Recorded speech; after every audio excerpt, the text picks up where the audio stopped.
উত্তরপাড়ায় সকাল সকাল প্রচারে বেরিয়েছেন সিপিএম প্রার্থী মীনাক্ষী মুখোপাধ্যায়।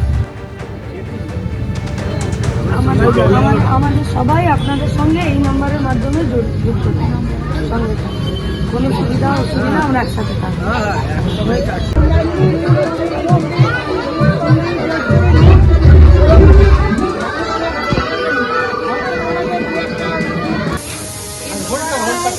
জনপ্রতিনিধিকে জেতাই, তারপরে তাদেরকে পায় না। আমাদের পার্টির তরফ থেকে আমরা মানুষের সঙ্গে একটি কানেকশনের ব্যবস্থা করেছি, পাড়া বৈঠক করেছি। পাড়া বৈঠকে মানুষ যা জানিয়েছেন সেটাও সঙ্গে করেছি। তারপরেও মানুষের যদি আরো কোনো আমাদেরকে পরামর্শ দেবার থাকে আমরা সেই পরামর্শ নিয়ে কাজ করব। আগের বিধায়ক জিতে চলে গিয়েছিলেন, তাকে ফোনেও পাওয়া যেত না, সেই কারণেই কি নাম্বার দিলেন? না না, আমরা কাউকে দেখে কপি করি না, আমাদের নিজস্ব এজেন্ডা আমরা নিজেরা ঠিক করেছি। এবং আজকে মিটিংও আপনারা সিপিএম প্রার্থীর প্রচারের ছবি আপনারা দেখলেন, তার পাশাপাশি দেখছেন প্রচারে তৃণমূল প্রার্থীও। শীর্ষান্ন বন্দ্যোপাধ্যায় তৃণমূল প্রার্থী উত্তরপাড়ায় প্রচার শুরু করলেন। ওনারা তো পরিযায়ী প্রার্থী, উনি এখন ভোটের জন্য এখানে এসছেন। ওনাকে সেই জন্য এটা চৌঠামের পরে দেখবেন এই নাম্বারে ফোন করলে হ্যাঁ উপভোক্তা অ্যাভেলেবেল নেই বলবে। সুতরাং এটাতে আমার একটাই নাম্বার, সেটা আমার ফেসবুক, ইনস্টাগ্রাম, এক্স হ্যান্ডেল সব জায়গায় সেই নাম্বার অ্যাভেলেবেল আছে। আমার ওকালতি জীবনে যত ক্লায়েন্ট আছে তাদের সবার কাছেই সেই নাম্বার আছে। আমাকে ছোটবেলা থেকে যারা চেনে সেই সবার কাছে নাম্বার আছে। উত্তরপাড়ার যতজন আমাদের তৃণমূল কর্মী আছে, কাউন্সিলর আছে, চেয়ারম্যান আছে, পঞ্চায়েতের প্রধান, পঞ্চায়েতের মেম্বার, ব্লকের সভাপতি, টাউনের সভাপতি, সবার কাছে আমার একটাই নাম্বার আছে, সেটাই আমার কলিং নাম্বার, সেটাই আমার হোয়াটসঅ্যাপ নাম্বার। আমাকে ভোটের জন্য কোনো নাম্বার নিতে হয়নি এবং আমার একটা নাম্বারই এনাফ। আমরা শুনুন, আমরা এখানে 365 দিন থাকার লোক। আমি উত্তরপাড়ার ঘরের ছেলে, আমার নাম্বার পেতে অসুবিধা হবে না, আর নাম্বারও লাগবে না। উত্তরপাড়ার মানুষ আমাকে রাস্তাঘাটে, বাজারে, চায়ের দোকানে এমনি দেখতে পাবে। শিলিগুড়িতে প্রচার সারছেন বিজেপি প্রার্থী শঙ্কর ঘোষ। রবিবাসরীয় সকালে জমজমাট প্রচার।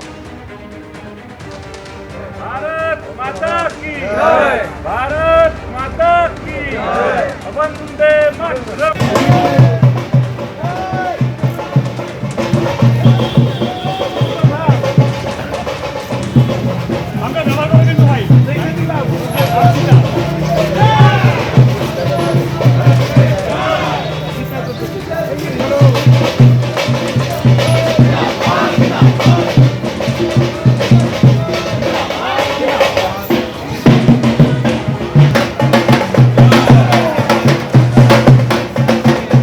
শঙ্কর ঘোষের পাশাপাশি আপনাদের যে ছবি দেখাচ্ছি, শিলিগুড়িতে পথে নেমে জনসংযোগ তৃণমূল প্রার্থী গৌতম দেবেরও। রবিবারের সকালে শিলিগুড়ির ভোট প্রচারের ছবি আপনাদের সামনে। বিজেপি প্রার্থী শঙ্কর ঘোষ এবং অন্যদিকে জনসংযোগ তৃণমূল প্রার্থী গৌতম দেবের।